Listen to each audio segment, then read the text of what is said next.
We have breaking news from the U.S. International law enforcement officials have just announced the arrests of more than 24 people they say were implicated in 3 India-based transnational organized crime groups. Authorities say those arrests engaged in racketeering, targeted killings, shootings, extortion, among other crimes. A handful have been arrested here in Canada, and the CBC's Darren McCaffrey is following the story. So, Darren, what more did we learn at that briefing given by law enforcement officials from the United States, but also the Commissioner of the RCMP?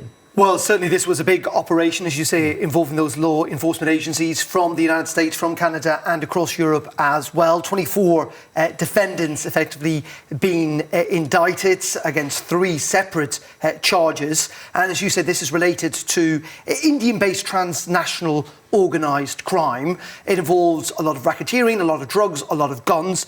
Most relevant, I think, for us here in Canada, one of the charges against the Bisnoy enterprise is in regards to the alleged ordering and the assassination of a prominent Indian religious political leader, HSN, who was gunned down outside a Sikh temple in Surrey in British Columbia back in 2023. That actually led to the group being designated as a terrorist entity in September 2025. But we've got a sense of the scale of this action by the police and officials in California, as you say, within the last hour or so. In the indictment include allegations that Lawrence Bisnoy and Goldie Brar directed the 2023 assassination of a prominent Sikh leader in Canada, identified by his initials HSN in the indictment.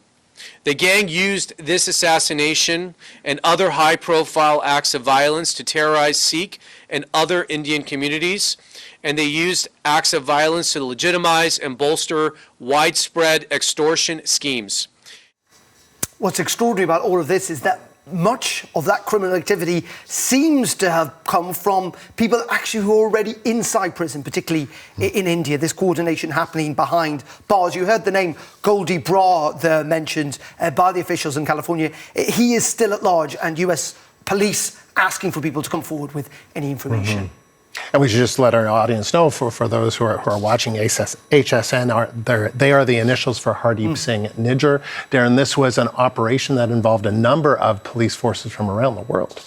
Yeah, it really did indeed. And actually, the police and officials in California really wanted to emphasise that without this coordination with these various different law enforcements, as I say, in Europe, in Spain in particular, in India, the United States and Canada, this would not have happened. And as you said, there's been a handful of arrests here in Canada itself. And we heard from the MP a little earlier at that press conference as well, talking about the efforts of Canadian law enforcement.